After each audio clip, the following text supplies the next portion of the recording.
Henry, the Dog with No Tail by Kate Pfeiffer, illustrated by Jules Pfeiffer.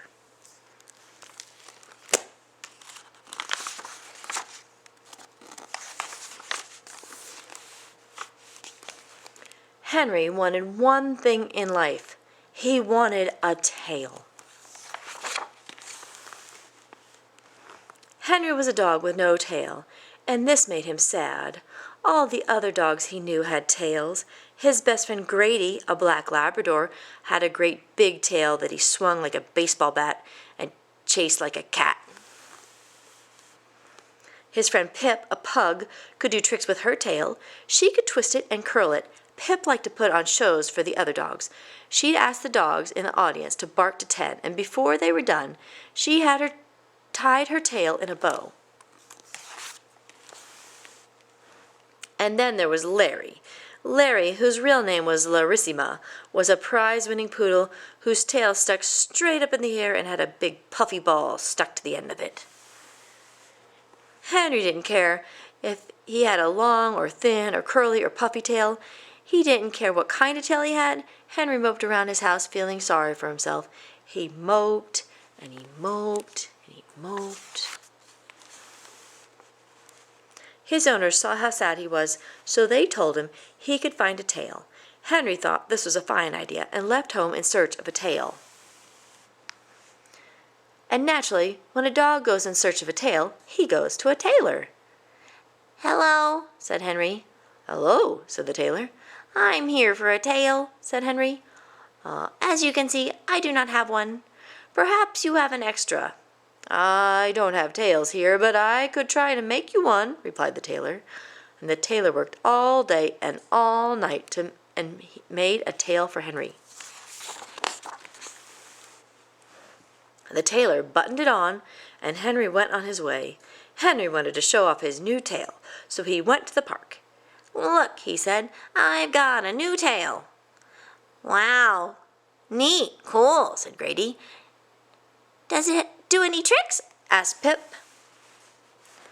Henry ran around in a circle and jumped over his tail.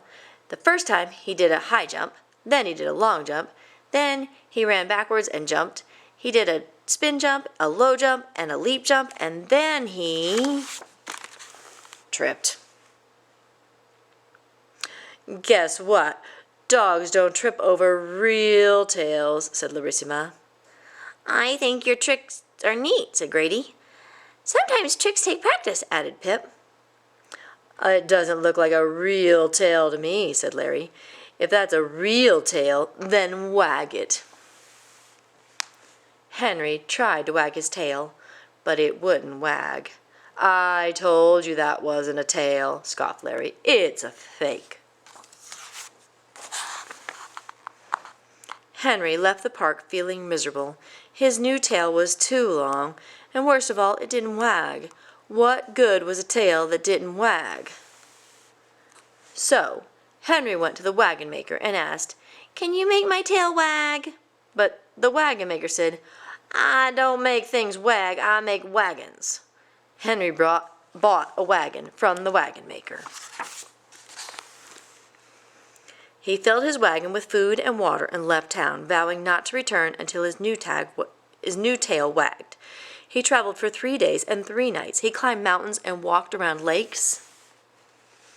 On the 4th day, he ended up in New York City's Battery Park. It was full of batteries. Henry decided to put one on his tail, and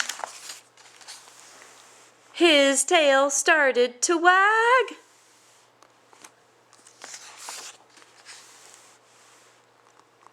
Henry packed up his wagon and headed home. His tail started wagging so fast it was hard to walk, so he ran, and then his tail started wagging so fast that it was hard to run. So he sat down, and his tail pushed him the rest of the way. "Look," said Henry, "my tail wags." "Wow, neat, cool," said Grady.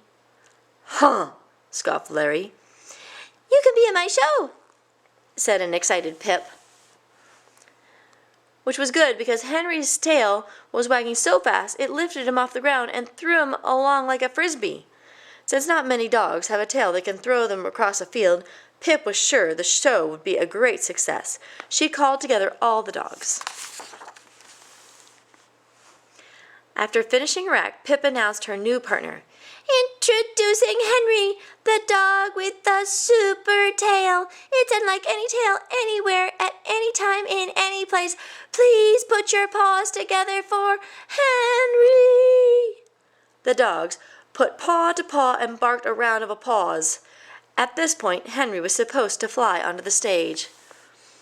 But he didn't. Instead, he shouted, "I'm up here!" All the dogs looked up. Henry was in the air, flying like a helicopter. Grady and the other dogs thought that this was a pretty cool trick and started shouting, "Higher, higher, higher!"